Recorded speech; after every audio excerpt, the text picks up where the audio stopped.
Les amis, bonjour, j'espère que vous allez bien. Victoire du FC Barcelone, 4 buts à 1 pour un match qui semblait plutôt compliqué. Voilà, vu l'enjeu, la course au titre, tu dois te rapprocher à une longueur de l'Atlético de Madrid, à 2 longueurs du Real de Madrid. L'objectif, il a été atteint pour ce soir. Donc maintenant, il faut chercher la première place. Parce que oui, en fin de saison, c'est le premier qui est couronné et non le deuxième ou le troisième. Donc très bon match de la part du FC Barcelone. Arbitrage douteux, ça, je ne sais pas. On va revenir. On va essayer d'aborder les points pour essayer de comprendre les décisions des arbitres à un certain moment donné. Donc voilà. Sinon, dans l'ensemble, très bon match du FC Barcelone. L'équipe a été solide du début jusqu'à la fin. C'est vrai que je vais commencer par Araujo parce que Araujo, franchement, il est sorti sur blessure, mais il fait un mauvais match. Ouais, je vais dire ça comme ça parce que à peine le FC Barcelone a ouvert le score, tu te manges un but même pas une minute après parce que j'étais encore en train de regarder le ralenti, que je vois les joueurs de Séville en train de gibuler. Je n'ai pratiquement pas compris ce qui s'est passé.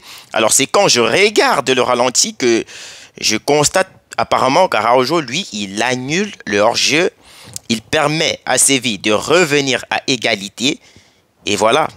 Du coup, la première période, elle a été un peu compliquée pour le Barça. Oui, c'est vrai, tu domines, tu as la possession et tout. Mais offensivement, tu n'arrives pas à concrétiser. C'était ça mon point. C'est ça qui m'a pas plu dans cette première période surtout. Parce que déjà, Araujo, c'est un très bon défenseur, ça c'est sûr. Il est solide, il est athlétique. Il est rapide, comme vous voulez, il est fort. En 1 contre 1, c'est difficile de passer devant lui. Dans les duels, il est fort. Mais j'ai l'impression que dans l'alignement, c'est un peu compliqué. Oui, c'est un peu compliqué. Et c'est pas aujourd'hui qu'on le dit. Il y a de cela plusieurs semaines déjà, depuis qu'il est revenu de blessure, on a constaté cette lacune dans son jeu. C'est un très bon défenseur, on ne lui refuse pas ça. Mais dans le système de jeu auquel le Barça propose, Araujo, ce n'est clairement pas son style. Clairement pas.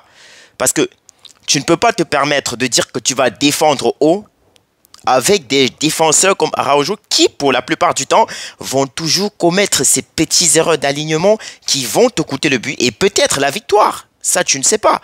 Parce que si tu te manges un but, parce que ton défenseur, il n'a pas respecté l'alignement, tu ne sais pas ce qui va se passer par la suite. Tu ne sais pas si... Parce que si Araujo, il respectait l'alignement comme Jules Koundé ou bien Martinez, ben c'est clair que sur cette action, les joueurs de Séville, ils sont direct hors jeu. Direct hors jeu. Mais là, il n'a pas su s'aligner, il n'a pas compris le système en fait. Et ça, c'est un problème. C'est ça qu'on dit. Martinez, ce n'est peut-être pas un si grand défenseur comme Araujo. Il n'a pas les qualités d'Araujo, de Ronald Araujo, mais il est intelligent. Il s'adapte un peu plus facilement que lui. Parce que depuis le début de saison, le Barça a gagné les grandes rencontres avec Martinez et Cubarsí en défense centrale. Pourtant, les deux, ils comprenaient parfaitement l'alignement avec Koundé et Baldé. Mais avec Araujo, ça semble un peu compliqué. Donc voilà, je ne sais pas, il faut qu'il travaille. Parce que déjà, j'ai été surpris de voir que Flick, il avait décidé de mettre Cubarsí sur le banc de touche. Moi, ça m'a paru bizarre. Je me suis dit, bon, je ne sais pas s'il veut seulement reposer Cubarsí ou alors, je ne sais pas. Parce que Cubarsí est probablement le meilleur défenseur de Barcelone. Non, je ne m'emballe pas. Je vous dis la vérité. On doit se dire la vérité. Cubarsí, c'est le meilleur défenseur de Barcelone. Que ce soit l'interception, il est fort. Les tacles, il est intelligent. Les longs ballons, il est intelligent. Les passes à casser des lignes, il sait faire. Les duels, il sait les faire. Donc, je ne comprends pas. Je n'ai pas compris le pourquoi Cubarsí, il est resté sur le banc. Parce que si tu joues un adversaire qui t'attaque beaucoup plus que le FC Séville, attention. Attention, si tu comptes sur la défense haute, bah, il est clair qu'à un moment donné, ça ne va pas marcher. Parce qu'à force de recevoir les contre-attaques sur contre-attaque, c'est clair que ton équipe, à un moment, elle va trébucher. Avec un défenseur comme Ronald Araujo, il est fort, c'est sûr. Mais un défenseur qui ne comprend pas l'alignement, ça c'est compliqué. Pourtant, tu sais que ton système défensif, il est basé sur ça. Donc, moi, je crois que Araujo, il doit encore bien travailler l'alignement. Parce que là, la défense haute, c'est le système de défense du Barça. Clairement, c'est le système de défense de Flick. Donc, si tu veux jouer sous l'air Flick, va falloir que tu dois t'adapter. Tu n'as pas le choix, tu dois t'adapter. Donc, à part Araujo, moi je crois que tout le reste de l'équipe, ils ont fait un très bon match. Oui, ils ont fait un très bon match. Je ne vais pas cracher sur tel ou tel joueur, non. Ils ont fait un très bon match, surtout défensivement.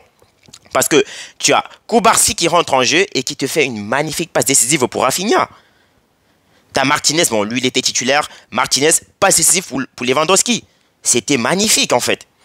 Donc, le reste de l'équipe, ils ont très bien joué, parfaitement bien joué. Baldé, ça a eu un peu quelques difficultés à un certain moment, mais dans l'ensemble du match, je crois que Baldé, lui aussi, il fait un très bon match. C'est mon point de vue, les gars. Il fait un très bon match. Moi, j'ai été satisfait du football de Baldé. Alors, Frenkie de Jong, par contre, là, les amis, je crois qu'il y a un problème, parce que je ne suis pas sûr que, comment on appelle ce petit-là, Marc Casado, ils reprennent la place des titulaires au FC Barcelone. Je suis désolé, parce que ce que Frenkie de Jong il nous propose tous ces derniers matchs, mais les amis, c'est impossible de le faire débuter sur le banc de touche au profit de Casado. Donc, ce que moi je dis, c'est que Casado, pour reprendre la place des titulaires au FC Barcelone, bah là, il va falloir que soit Frenkie de Jong il est blessé, ou alors, je ne sais pas, parce qu'il n'y a pas d'autre explication. Le mec, il est en totale confiance. Quand il touche la balle au milieu de terrain, la sérénité, la vision et tout. Franchement, les gars, franchement, j'ai même vu des gens dans les commentaires qui disaient Casado doit être titulaire. Mais poto, tu dois mettre Casado titulaire à la place de qui? Frenkie de Jong, le début de saison, c'était pas bien. On a même songé à un départ de la part de Frenkie de Jong, mais on s'est très vite rendu compte que c'était une erreur. Et actuellement, le FC Barcelone est en train de vouloir renouveler le contrat de Frenkie de Jong. C'est un joueur hyper important pour l'équipe. Ce n'est juste pas possible de mettre un Frenkie de Jong à 100% de ses capacités sur le banc de touche au profit de Casado. Casado, c'est un très bon joueur, on l'a vu. Je suis désolé, mais Frenkie de Jong, ça ne doit pas être sur le banc. Ça ne doit pas être sur le banc. Moi, je l'avais dit. Je vous avais dit depuis longtemps que Frenkie de Jong, pour moi, c'est un joueur qui a tellement à offrir. Et en plus, il est polyvalent. Il sait jouer partout. Donc, laisser Frenkie de Jong sur le banc, ce n'est pas bénéfique pour l'FC Barcelone. Et moi, j'ai l'impression que Flick, voilà, il a compris ce que moi je disais. Bon, je sais qu'il ne me regarde pas. Hein. Donc, Frenkie de Jong, très bon match. Franchement, avec lui, le milieu, c'est en parfaite... voilà. Ça se débrouille bien. C'est vrai qu'il a eu une petite erreur qui a failli nous coûter cher, mais il s'est très vite rattrapé. Donc, il a fait un très bon match, Frenkie de Jong. Alors, le patron du milieu de terrain, je n'ai pas besoin de faire tellement d'éloges sur Pedri parce que je le fais chaque jour. Chaque jour que le Barça joue, j'ai même l'impression que Pedri, il est en quelque sorte devenu le Messi de Barcelone. Mais regardez la qualité de passe de Pedri, les amis. Regardez la qualité de passe. Regardez avec l'agressivité, avec... laquelle les joueurs de Séville barraient Pedri. Le mec, il se fait charcuter, il se fait découper. Franchement, à chaque fois que Pedri il avait la balle, les joueurs de Séville, tu avais l'impression qu'ils étaient en mission. Ouais, mission, allez, découpage et tout. Parce que là, Pedri, tu ne peux pas te permettre de laisser Pedri faire ce qu'il veut avec le ballon. Sinon, c'est très dangereux pour toi. C'est très dangereux. Regardez la passe décisive de Pedri, je crois que c'est pour... Non, je crois que ce n'est pas Lewandowski. Lewandowski, la passe décisive de Lewandowski, c'est Martinez sur un centre de Rafinha. Donc, Rafinha, lui aussi, buteur. C'est une passe décisive de, bien évidemment, de... Ah, comment j'oublie son nom déjà? De Koubarsi. Donc, très belle passe. Rafinha qui élimine le défenseur et frappe du pied droit, franchement. C'était magnifique. C'était magnifique. Moi, je ne m'attendais pas à ça. Et voilà, après, tu as le but d'Eric Garcia. Franchement. Garcia, lui... À chaque fois qu'il rentre dans le match, il essaye d'apporter toujours quelque chose de nouveau. Il apporte quelque chose de positif. Parce que regardez le but, la passe décisive de Rafinha. Moi, j'étais clairement sûr que soit c'est Frenkie de Jong qui la prend, soit il y avait hors-jeu parce que je n'avais pas vu le départ de l'action. Mais c'est après le ralenti que j'ai vu que bon, Garcia, il a su se démarquer et en fait, il évite de défenseur. Donc, le défenseur, moi, je crois que c'est le défenseur qui est fautif parce que tu as un joueur qui est dans ton dos, tu le négliges. Et non seulement tu ne t'alignes pas, mais tu le négliges. Ça, c'est une erreur professionnelle, les amis. Je suis désolé. Je suis vraiment désolé. Donc, pour ma part, ils auraient ils auraient dû faire un peu d'effort quand même. Donc voilà, je crois Pedri, il fait une très belle passe décisive pour Firmin Lopez. Firmin Lopez, c'est un joueur vraiment fantastique. Il a des choses à démontrer, ce gamin. Il a des choses à démontrer. Franchement, il est très important pour le Barça ces derniers temps. Il est vraiment important, c'est un joueur très important. Bon, en fait, il nous l'avait montré depuis pendant les Jeux Olympiques avec l'Espagne. Je crois il était quoi, 6-7 buts. Franchement, c'est un milieu, en fait, c'est ce milieu qui se propulse vers les buts, un peu le style de Bellingham. Donc, en fait, il occupe généralement à peu près, on peut dire, le poste de 10. Mais en faux neuf, je ne sais pas ce que ça peut produire avec lui. Donc, Firmin Lopez, il fait un très bon match. C'est vrai qu'après, il y a l'expulsion sur le carton rouge. Bon, après... c'est mérité. On va pas dire que le carton rouge c'est sévère. Je pense qu'il est mérité. Bien que Firmin Lopez il retire d'abord la balle, mais tu as le pied du joueur qui a complètement presque craqué. Donc c'était un tacle un peu dangereux. Pas un peu, mais très dangereux parce que là, le joueur, si il fait pas attention, bah, il sort du match et tu sais pas s'il va faire peut-être 2 ou 3 mois à l'hôpital. Donc je crois que le carton rouge il est mérité. Le carton rouge, il est mérité. Mais Firmin Lopez, très bon match. Parce que c'est lui qui vient rassurer avec le deuxième but. Parce que oui, après, tu as le but de Rafinha qui vient mettre tout le monde en sécurité. Avant que Firmin Lopez il ne prenne le carton rouge. Carton rouge, bon voilà. Le carton rouge, ça pénalise toujours le Barça. On sait que le Barça, c'est pas une équipe qui est habituée à jouer en infériorité numérique.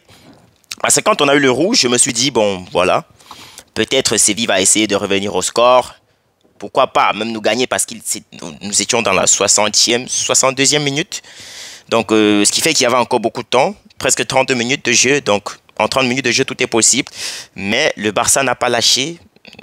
Déjà, Flick, il a fait de très bons changements. Il te fait rentrer un milieu défensif, Eric Garcia. Donc, ça a été très intelligent de sa part parce qu'Eric Garcia, il a porté défensivement beaucoup. Et en même temps, Séville, ça proposait pas grand chose. Ouais. Pour ma part, Séville ne proposait pas tellement grande chose. Parce qu'en première période, c'est vrai qu'ils ont été bien soudés. Parce que Yamal, en première période, le mec, c'était quasiment difficile pour lui. À chaque fois qu'il touchait la balle, tu avais 2 joueurs de Séville qui se présentaient directement. Et ça m'intriguait. Je me disais, bon, je ne sais pas pourquoi ils envoient 2 joueurs sur Yamal. Bon, ils ont compris que c'est un joueur très dangereux.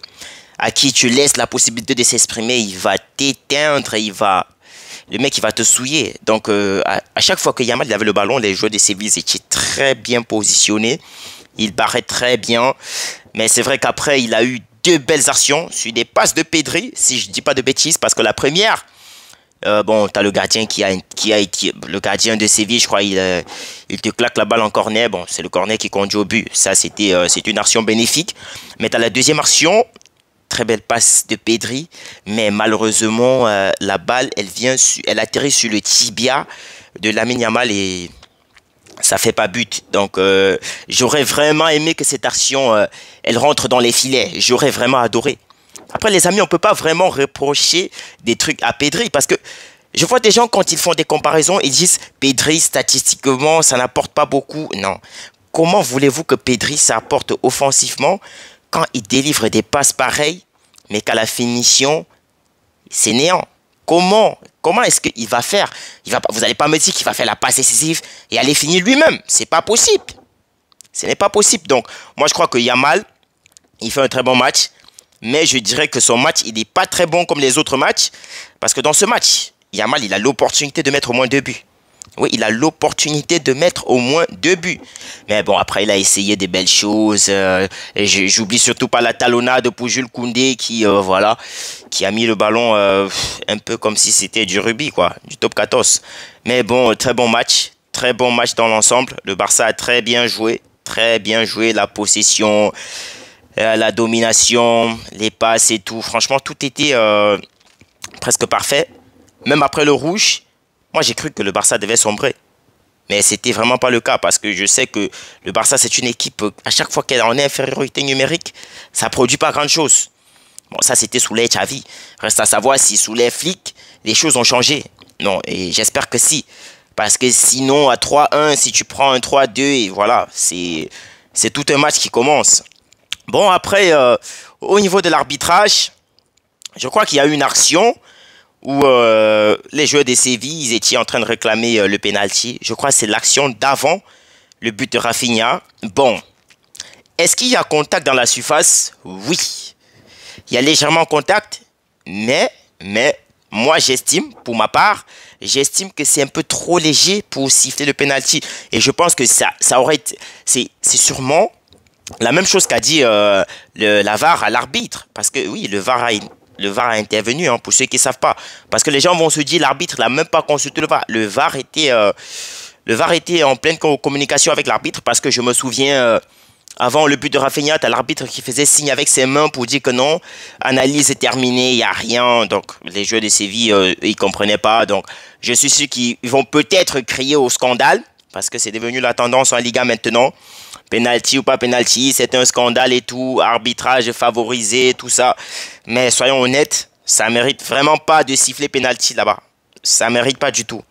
Et j'avais surtout peur parce que après le but de Firmino Lopez, moi j'ai vu encore une contre-attaque de Séville. Je me suis dit, mais on va pas marquer, à chaque fois on va égaliser de sitôt. Qu'est-ce qui se passe? Je ne comprenais vraiment pas le positionnement et tout. Mais heureusement, voilà, l'action elle n'aboutit pas. Donc, très bon match dans l'ensemble, très bon match. Donc, on se rapproche à 2 longueurs du Real de Madrid, qui est jusqu'à présent premier. Dans le prochain déplacement, ça, je ne sais pas encore. Mais je sais surtout que mardi, il y a Ligue des Champions. Et on va peut-être se retrouver parce que le Real joue face à Manchester City. Très gros match en barrage de Ligue des Champions. Donc, le Barça prend les 3 points à Séville. C'est le plus important sur un score de 4-1. Donc, l'équipe a montré de très belles choses. Rafinha, buteur, passeur. Franchement, je crois que c'est sa saison, hein, les gars. C'est sa saison. Lewandowski, une fois de plus, buteur. Donc là, il est à 19 réalisations cette saison. Donc lui aussi, il n'est pas si vieux que ça. Ferran Torres, il n'est pas rentré en jeu. Mais je pense que Ferran Torres, il n'est pas rentré en jeu justement parce que après le rouge de Firmino, ça a été compliqué de voir le positionnement, comment placer Ferran Torres. Donc c'était difficile. Donc moi, je crois que Flick, il a pris la bonne décision. Après, Gavi, je n'ai pas trop été fan de son match, Gavi. Par contre, il n'a pas vraiment apporté grande chose. Ouais, j'ai failli l'oublier, celui-là. Gavi, son match, pour moi, il est presque moyen ou en dessous de la moyenne. Parce que Gavi, ça n'a pas vraiment apporté grande chose dans ce match. À part des petites fautes inutiles et tout. Et cartons, franchement. Donc, moi, je n'ai pas été surpris par son changement. Je me suis dit que le coach devait faire rentrer Olmo. Mais il a pris la bonne décision en faisant rentrer... je crois que c'est Firmino Lopez. Firmino Lopez, c'est un joueur, un milieu de terrain, mais qui est très offensif parce que le but, la balle, en fait, elle avait déjà dépassé Lewandowski sur le centre de Pedri. Heureusement que Firmino Lopez, lui, il s'est présenté en mode renard de surface, un peu comme Suarez. Et voilà, c'est très bénéfique parce que là, il nous met en confiance avec ce but. Donc, Gavi, je ne sais pas si les prochains matchs, Gavi, ça doit être titulaire d'abord. Parce qu'en même temps, je sais que Firmino, il apporte beaucoup offensivement. Beaucoup. Et ces derniers temps, il marque beaucoup. Soit il marque, soit il te délivre des passes. Donc, je pense que pour ma part, Firmino, il doit peut-être être titulaire pour un bout de temps. Avant de voir ce que ça donne avec les entrées de Gavi, de Olmo. Donc, sinon, dans l'ensemble, très bon match. Donc, on se rapproche du titre. La Liga, elle est relancée. Bon, elle est relancée depuis hier. Après le nul du Real de Madrid. Donc, les amis, je vais m'arrêter ici. Prenez soin de vous et on se dit à très vite pour une prochaine vidéo. Au revoir.